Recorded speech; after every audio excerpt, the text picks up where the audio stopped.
ဒေါက်တာအားသာစာကြည့် blog ကနေပြန်လည်ကြိုဆိုပါရစေဒီနေ့ကျွန်တော်ပြောကြားသွားမယ့်ခေါင်းစဉ်လေးကတော့တဲကြီးအိတ်ခွဲစိတ်ထုတ်ထားပြီးရင်ဘယ်လိုနေထိုင်စားတော့ရမလဲဘာတွေကိုရှောင်ရမလဲဆိုတဲ့အကြောင်းကိုပြောကြားသွားမှာဖြစ်ပါတယ်တဲကြီးကြောက်တယ်လို့တဲကြီးအိတ်ကိုခွဲစိတ်ထုတ်ထားရတယ်ထုတ်ထားပြီးတဲ့အချိန်မှာလူနာတွေရဲ့အဓိကစိတ်ပူပန်နဲ့တကြီးနဲ့မေးမြန်းတာကဘာလဲဆိုတော့ကျမတို့ဘာတွေစားလို့ရမလဲဘာတွေကိုရှောင်ရမလဲဆရာဒါတွေကကျွန်တော်တို့မြန်မာလူနာတော်တော်များများမေးလို့ရှိပါတယ်ခွဲစိတ်ပြီးခါစားရက်အနည်းငယ်ချိန်ရနေပြီးတော့နှစ်ပတ်သုံးပတ်တစ်လလောက်နေတဲ့ခါမှာလေကျွန်တော်တို့လူနာတွေပြန်ခေါ်ကြည့်တဲ့အချိန်မှာဆရာကျမတို့ဒါလေးစားတာအပိုက်ပြန်အောင်လေဒါလေးစားတာလီပွားတယ်အစာမကြည့်သလိုဖြစ်တယ်ဒါမျိုးလေးတွေပြောတတ်ကြတယ်ဒါတွေကဘာကြောင့်ဖြစ်နေရတာလဲဒါတွေမဖြစ်အောင်ဘယ်လိုစားရမလဲဆိုတဲ့အကြောင်းကိုကျွန်တော်ဒီဗီဒီယိုမှာဆက်လက်ရှင်းပြသွားမှာဖြစ်ပါတယ်ခွဲစိတ်ပြီးပထမဆုံးရက်ကနေတစ်ပတ်လောက်အထိမှာတော့မိမိရဲ့ခွဲစိတ်ဆရာဝန်ညွှန်ကြားတဲ့အတိုင်းကိုအဓိကလိုက်နာပေးပါအထူးသဖြင့်ခွဲစိတ်ထားတဲ့အတွက်ကြောင့်မလို့မိမိရဲ့အစာအိမ်ဦးလမ်းကြောင်းကိုအနည်းငယ်အနားပေးထားရတတ်တယ်ဒီအစာအိမ်ဦးလမ်းကြောင်းပြန်လေလှုပ်ရှားအလုတ်လုပ်ဖို့ကိုအချိန်တစ်ခုဆောင်ရတယ်ရက်ပိုင်းပေါ့အဲ့တော့ကျွန်တော်တို့ဆက်ချင်းဆိုရင်အရေးကြီးလေးတွေတိုက်တယ်ရေဒါမှမဟုတ် gas မပါတဲ့အချိုရည်ဒါမှမဟုတ်ဟင်းချိုပေါ့ဟင်းချိုအရေးကြီးလေးတွေတောက်လို့ရတယ်ကြက်ပေါင်းဟင်းချိုအရေးကြီးလေးတွေတောက်လို့ရတယ်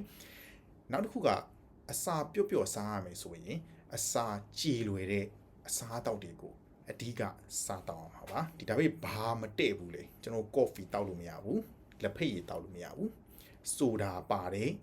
gas ပါတယ်အချိုရည်တွေကိုလုံးဝတောက်လို့မရပါဘူးခွဲစိတ်ပြီးကသာတစ်ပတ်အတွင်းပေါ့နော်နောက်ပိုင်းမိမိရဲ့ခွဲစိတ်ဆရာဝန်ကဟုတ်ပြီအစာမာတွေစားလို့ရပြီပုံမှန်တိုင်းစားလို့ရပြီလို့ပြောတဲ့အခါကျရင်ဘယ်လိုစားရမလဲအဲ့ဒီအချိန်မှာအစားတောက်ပုံစံစားတာမှားသွားရင်ဘိုက်အောင်တတ်တယ်အစာမကြည်လေခံတယ်လို့လေကဲတယ်လို့လေပွားတယ်လို့ဖြစ်တတ်တယ်တချို့သူတွေမှာဝန်းပြက်ဝန်းလျှောတာအထီတောင်ဖြစ်တတ်ပါတယ်ဒီလိုတွေမဖြစ်အောင်ကျွန်တော်တို့ကဟင်းဆိုလေအရသာလေးလေးပင်ပင်ဤစိတ်နေတာမျိုးတွေမဟုတ်ဘဲနဲ့အရသာပေါ့နဲ့အစာကြည်လွယ်တာတွေကိုဦးစားပြီးရွေးချယ်ရမှာမေစံပြုတ်တောင်းမုတ်စံထမင်းပြုတ်တောင်းမုတ်ပေါင်မုတ်ပေါ့ပေါင်မုတ်ဆိုလဲပေါင်မုတ်အဖြူဖြစ်ရမယ်ကျွန်တော်တို့cream တွေတုပ်ထားတဲ့ပေါင်မုတ်တွေ cream တအားများတဲ့ပေါင်မုတ်တွေကိတ်မုတ်တွေဒါတွေမတည့်ပါဘူးနောက်တစ်ခုကအာလူးတို့ပါတော့ဒါမျိုးလေးစားလို့ရတယ်အစာကြည်လွယ်တဲ့အစာတွေပေါ့စားလို့ရပါတယ်နောက်တစ်ခုကနိုးထွက်ပစ္စည်းပေါ့တချို့လူတွေကနိုးနဲ့နိုးထွက်ပစ္စည်းတွေဥပမာဒိန်ဂျင်တို့ cheese တို့စားလိုက်တဲ့အခါကျရင်ဝန်းသွားတတ်တဲ့လူတွေရှိတယ်ဒီလိုဟာမျိုးတွေကိုထိန်းပြီးစားရမယ်မဟုတ်ရင်ဝန်းပြတ်တတ်တယ်ပေါ့နော်ဒါကခွဲစိတ်ပြီးအစာမှာစားတဲ့အချိန်မှာနည်းနည်းတတိထားရမှာပေါ့ဟုတ်ပြီခွဲစိတ်ပြီးတာတစ်ပတ်သုံးပတ်ရှိပြီလာပိုင်းရှိပြီဒီအချိန်တွေထိစားလိုက်ရင်ကဲနေတာမျိုးတွေပြန်လာပြကြတယ်ဒါကအစားတော့ဘယ်လိုစားမလဲဆိုတာကိုတေချာမမှားလိုက်လို့ပေါ့နော်ကျွန်တော်ခွဲစိတ်ပြီးတစ်လလောက်အကြာမှာပုံမှန်အတိုင်းပြန်စားလို့တော့ရပြီ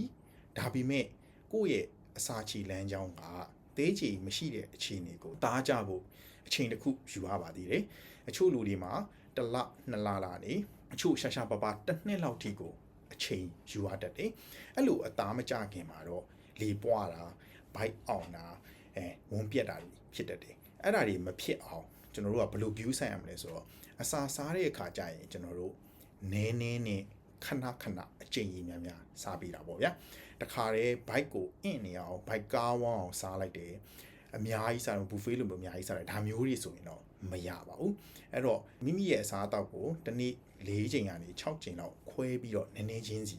အချိန်ကြီးများစားပေါ့ဗျာနောက်တစ်ခုကအစီများတဲ့အစားအသောက်တွေပေါ့ဒီအစားအသောက်တွေတော့ရှော့စားရပါအထူးသဖြင့်ကြော်လှော်တွေအစီများတဲ့အသားတွေဝက်သုံးထပ်သားလိုမျိုးဒါတွေကဒုက္ခပေးတတ်တယ်အစီပါဝင်မှုနည်းတဲ့အဖြူအောင်ရှိတဲ့အသားပေါ့ကြက်သားငါဒါမျိုးလေးတွေပို့စားပါဥပမာကြက်သားဆိုရင်လေကျွန်တော်ကြော်စားတာထက်ပြုတ်စားတာဟင်းချက်စားတာမျိုးကြက်သားစီပြန်ချက်မယ်ဆိုရင်လေစီကိုမပါတော့နည်းနည်းလေးဖြစ်အောင်ချက်တာမျိုးကြက်သားကိုအရေကွန်မှာအစီများတယ်စီပီကြက်တို့ပါလို့ဆိုအရေကွန်မှာအစီရမ်းများတယ်ပေါ့နော်အဲ့လိုအရေကွန်ကိုစုပ်ပြီးမှစားတာမျိုးအရေကွန်မပါဘဲနဲ့စားတာမျိုးတွေလောက်အောင်ပါပါနောက်တစ်ခုကဟင်းသီးဟင်းရွက်ပေါ့တကယ်ဆိုရင်ဟင်းသီးဟင်းရွက်နဲ့တစ်သီးတွေကခန္ဓာကိုယ်နဲ့အလွန်တဲ့ပါတယ်ဒါပေမဲ့တဲချီအိတ်ထုတ်ထားပြီးကစား ကာလတွေမှာတော့အဲ့လိုအမြင်တဲ့များတဲ့အစားအသောက်တွေစားရင်ဆွမ်းနာဖြစ်တဲ့ဘိုက်အောင်တာမျိုးဘိုက်နာတာမျိုးလေပွားတာမျိုးတွေဖြစ်တာတတ်တယ်ခွဲစိတ်ပြီးကစားရတဲ့အချိန်တိုင်းတာတစ်ခုထိတော့နည်းနည်းချင်းစီစားတယ်ဥမာအသီးရွက်နည်းနည်းစားလိုက်တယ်လေပွားတယ်ဘိုက်အောင်တာမျိုးမဖြစ်ဘူးနောက်တစ်ခါစားရင်နည်းနည်းတိုးစားကြည့်တာမျိုးတခါလေးစားလိုက်လို့ဘိုက်အောင်လာတယ်အဲ့ဒါဆိုနောက်ခါကိုရှော့စားတာမျိုးပမာဏတူးပြီးစားသွားတင်ပါတယ်ဒါကရေရှည်မှာအစားအသောက်တတိထားမယ်ကိစ္စတွေပေါ့ဗျာအဲ့တော့ဒီ၃ချက်ကိုပြန်ချိုးရရင်အစားအသောက်ကိုနည်းနည်းနဲ့ခဏစားမယ်အစီပါတာမှန်သမျှရှော့စားမယ်အမြင်တတ်ပါတဲ့အသီးရွက်တွေကိုစားတဲ့အခါကျရင်နည်းနည်းနဲ့စပြီးတော့ဖြည်းဖြည်းချင်းစီတူပြီးတော့စားသွားဖို့တိုက်တွန်းပါတယ်နောက်တစ်ချက်ကရှောင်ရမယ်အစားအသောက်တွေကရှိပါတယ်နံပါတ်1ကတော့အစီများတဲ့အစားအသောက်တွေကတော့လုံးဝရှောင်ရမှာပေါ့ဗျာအထူးသဖြင့်ဝက်ဝူချောင်းတို့ဝက်သားကြော်တွေဝက်ပေါင်ကြောက်တွေ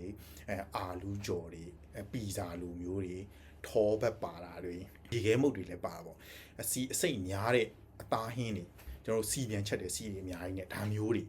ချက်ပြုတ်တဲ့နေရာမှာလည်းစီကိုရှော့ပြီးချက်ရမယ်